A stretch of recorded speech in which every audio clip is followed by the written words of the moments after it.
And we're live. What's going on, sports fans? Fantasy football players everywhere coming in to talk about Will Fuller of the Houston Texans, another team with a little bit of intriguing storyline moving into the year as they part with stud wide receiver DeAndre Hopkins. And kind of feels like Bill O'Brien, this is a big year for him. It's a massive year for Bill O'Brien. And I think the Texans have obviously generated a lot of like bad vibes, bad stories, bad everything this offseason. But they still have a potentially elite quarterback.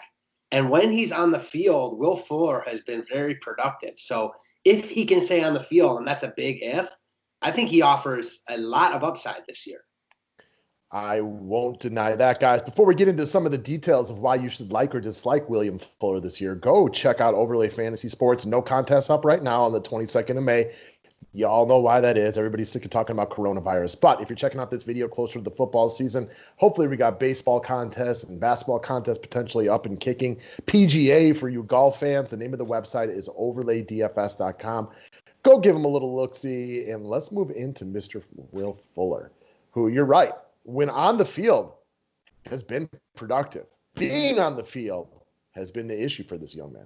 Yeah, exactly. And obviously things are different now. He won't have Hopkins as the number one guy opposite him when he is healthy, but clearly they have some faith in him. I don't think they move Hopkins if they don't have faith in him. Now, I'm not saying Whoa. From the number one diabolical hater of Bill O'Brien, are you saying that there was a method to his madness, that he had faith? No, I'm saying that if they I'm not saying like they moved Hopkins because they love Will Fuller and wanted him to be the number one. I just don't think they were like, man, we can't move Hopkins because we don't have a guy to take that role. And Hopkins, they like Will Fuller, and I get it. Listen, I've said it before, and I'll say it again, and you just said it. If he can stay on the field, the talent's there, the upside is real here. He's clearly got rapport with Deshaun Watson. I'm wondering what you think of the Texans this year. I don't think they're going to be awful just because they had a bad offseason and got rid of Hopkins. This is a team that's been in the playoffs. They won a playoff game last year. I'm not going to be surprised if they're in this similar position this year.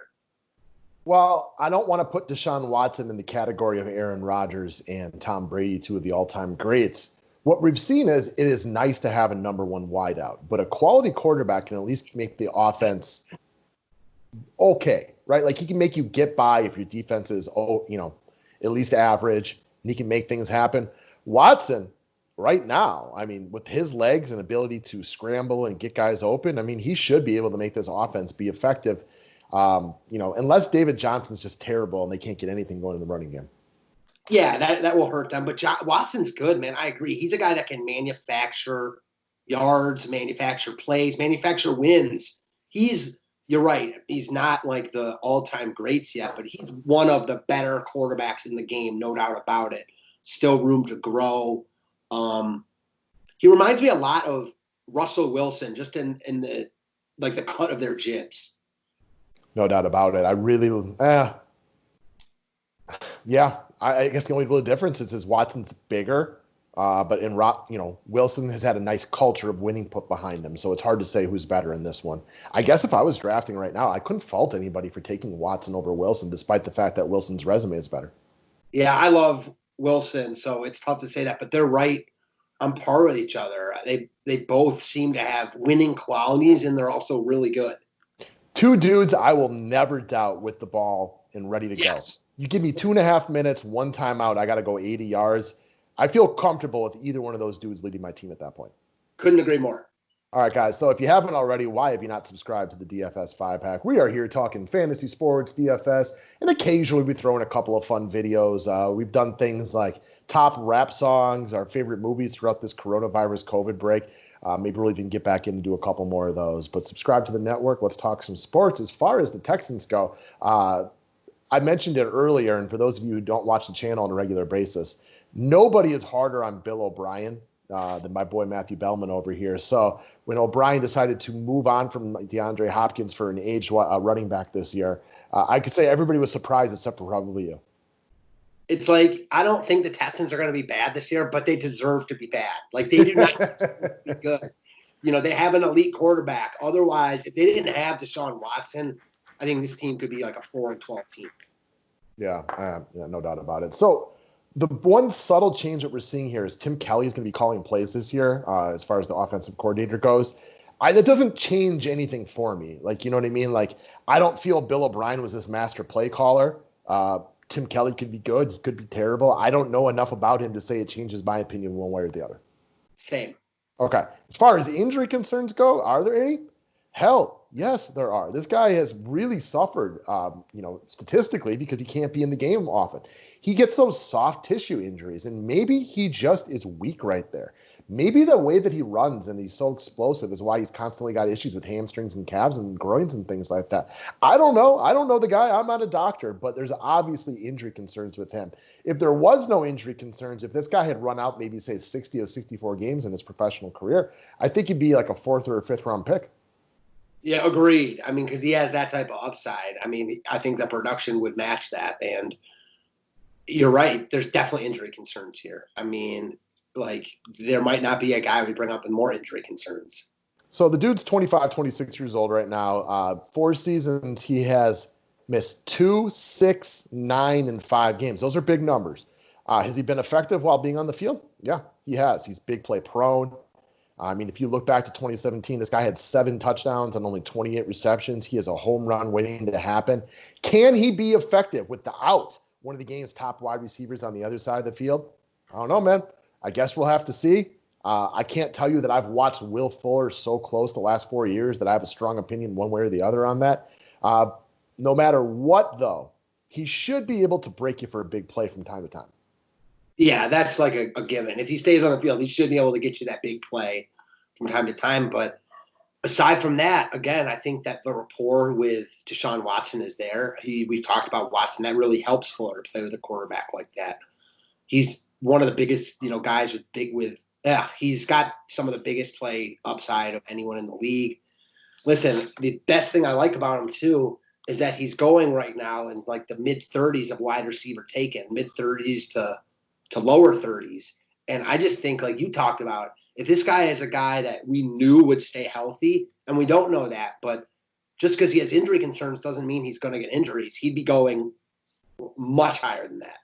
So what I like about talking through Will Fuller right now is the fact that you like him more than I do. However, he is exactly my type of draft pick. And what I mean by that is there's another guy I've been listening to, just trying to catch up on some fantasy football stuff. He broke it down really well the other day because it's exactly the formula that I take. I really go running back heavy early. I try to have my top 2 running backs gone by round 3 at the very latest, if not round 2, right? I want boom, boom, bell cow, because running backs dip off much quicker.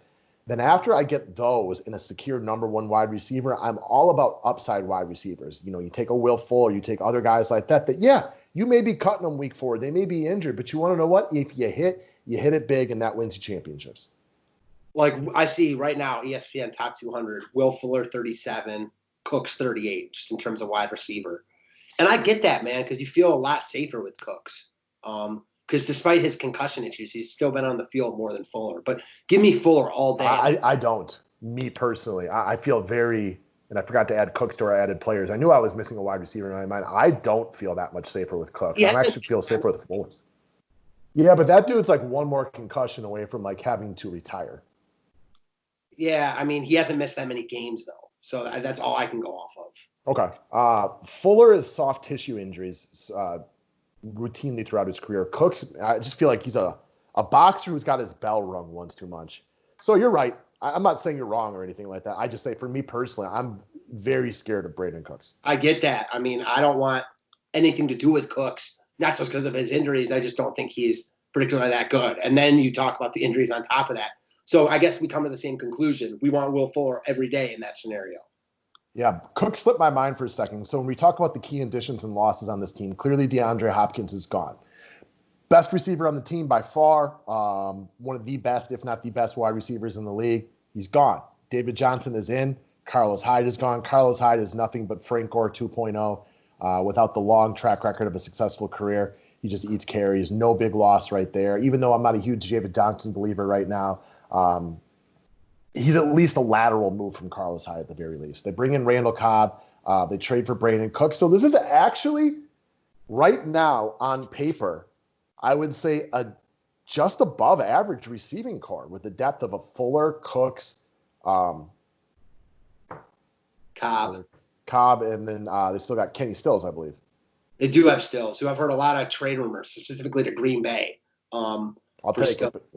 So it's funny. Like, it seems like you talked about David Johnson and Hyde. Like, seems like it's a disservice to David Johnson to call that a lateral move, right? But, like, Hyde's been better the last 2 years. No doubt about it. I mean, I don't think there's anybody in the world right now who would say that Carlos Hyde is better than David Johnson. But that's because we all still think of David Johnson from 3 years ago. We're like, oh, this guy was awesome. It's been injuries. Has it? It's been years now, and he hasn't done anything. I'll say this. Like, you're right. Carlos Hyde is not spectacular. And you're right. He does eat a lot of carries. But he's gotten carries and been able to get carries for teams. David Johnson has not. Carlos Hyde is like a Wade Miley of the NFL. And what I mean by that is you're like, why is this dude still around? But yet he goes out every fifth day, gives you 6 innings, you know, 3 hits, 3 walks, gives up 3 runs, and it doesn't win you anything, but it keeps you in it. Carlos Hyde is just like one of those starting pitchers. I'm sure if I gave you a couple minutes, you could think of 10 other guys just like that, where they just come in, they do their job.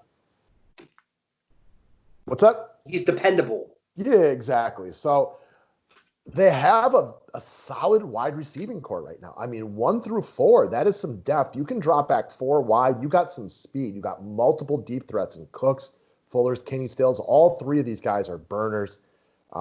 Then you take advantage of Randall Cobb kind of, running out of the slot, going across the middle and things like that. It would be a solid receiving core. The problem is, though, if Will Fuller, pulls his hammy in week 2 and Cooks gets another concussion, this wide receiving core is weak and the Texans are going to struggle.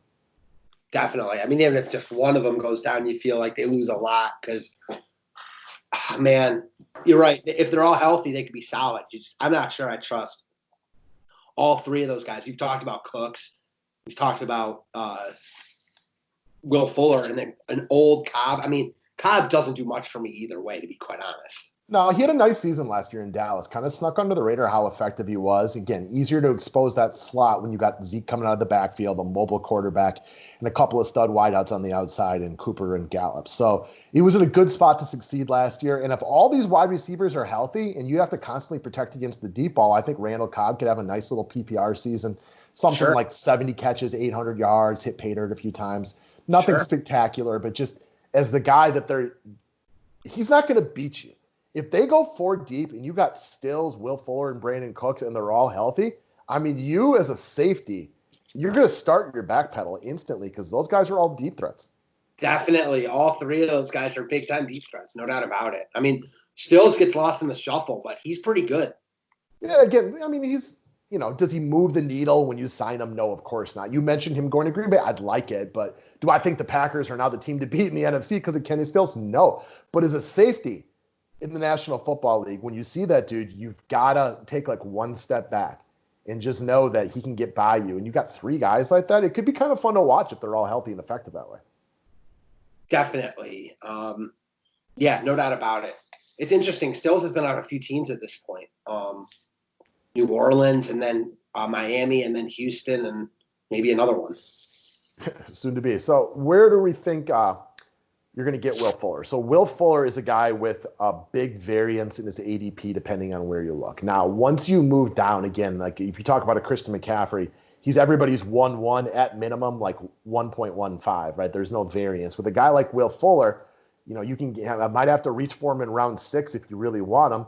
He could literally be available for you in the 10th or 11th round. I think we'll probably get some movement on him, depending on if we find out any news throughout the preseason. Again, it's very early right now, but I mean, if you can grab this guy in round 10, that's a lot of potential upside because I think if healthy, he is the number 1 wide receiver. I could see him and Cooks battling it out, but ultimately you want both of those guys out there.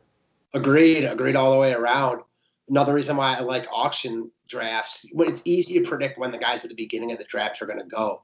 But guys like this, again. I think we got a temporary frozen internet for 1 second. We back? I'm here. You there? All right, we're back? Okay. So I lost my train of thought. I lost my train of thought. No big deal. We're just talking right now. Again, if you can get this guy in round 10, I think it's a real steal. Hopkins is gone. So for you, and again, we've talked about this on the show on an almost daily basis. We have a little bit different of how we evaluate sports. You like some narratives a little bit more than I do. Any cause for concern from a guy like you about the fact that DeAndre Hopkins is gone? Is Deshaun Watson happy? Is this something that you could feel like it could affect their offense overall? Because if I'm Watson, I'm a little pissed. Yeah, he's pissed, but I don't think that affects his play. I mean, listen, he's a quarterback in the NFL that only has 16 games to play. I think that you're going to see him at his best because you just don't get, like, in the NBA, there just isn't enough games to, like, pout and take off. Okay. What I like about that is because I agree with you on that one, and that's generally also how I think about most things like this. Watson's also, like, I would never expect him to be one of those guys. Like, I love the cut of his jib. He's a winner.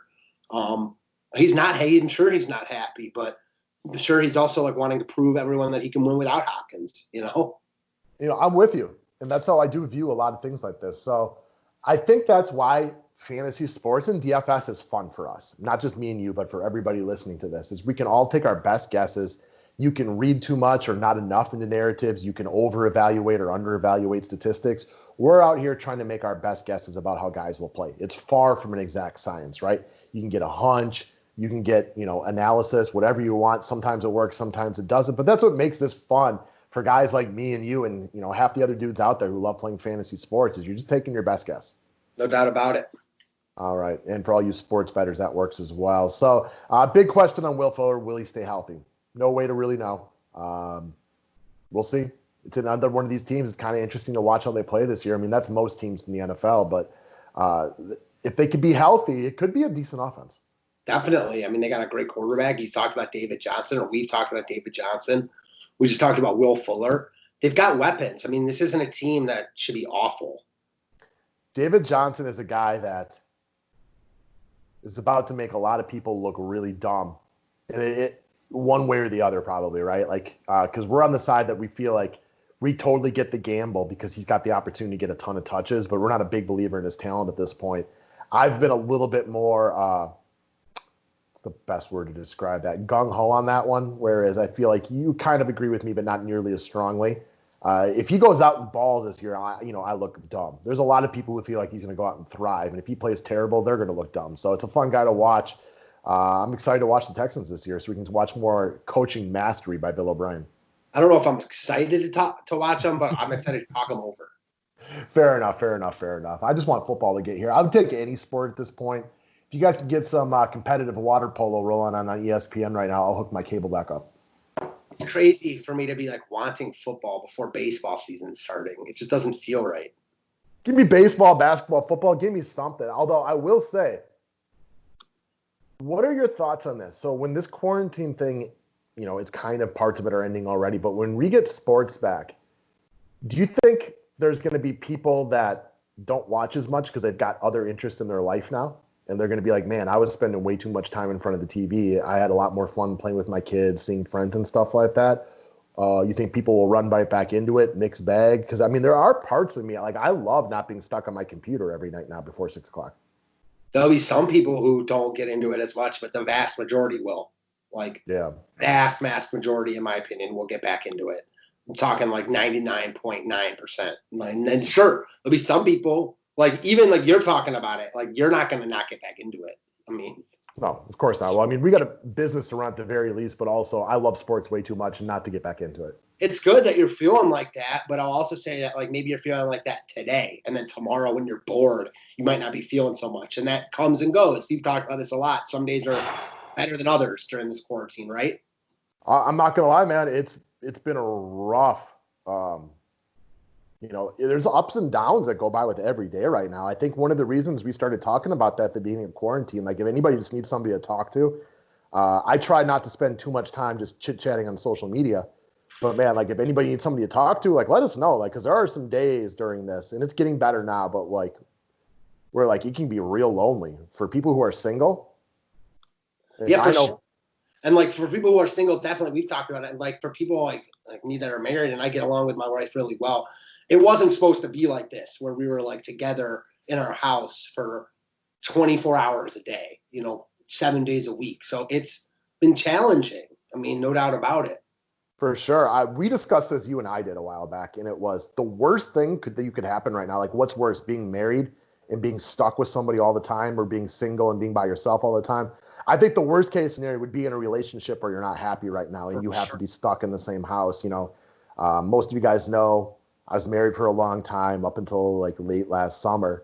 And there was good times and there's bad times, like all relationships. Like, I'm trying to picture, like, if we were stuck in like bad Yeah. times like this for like months of having to be home, like, that'd be a rough spot for any human being. And I'm trying to think about if I were like in your position now, like single.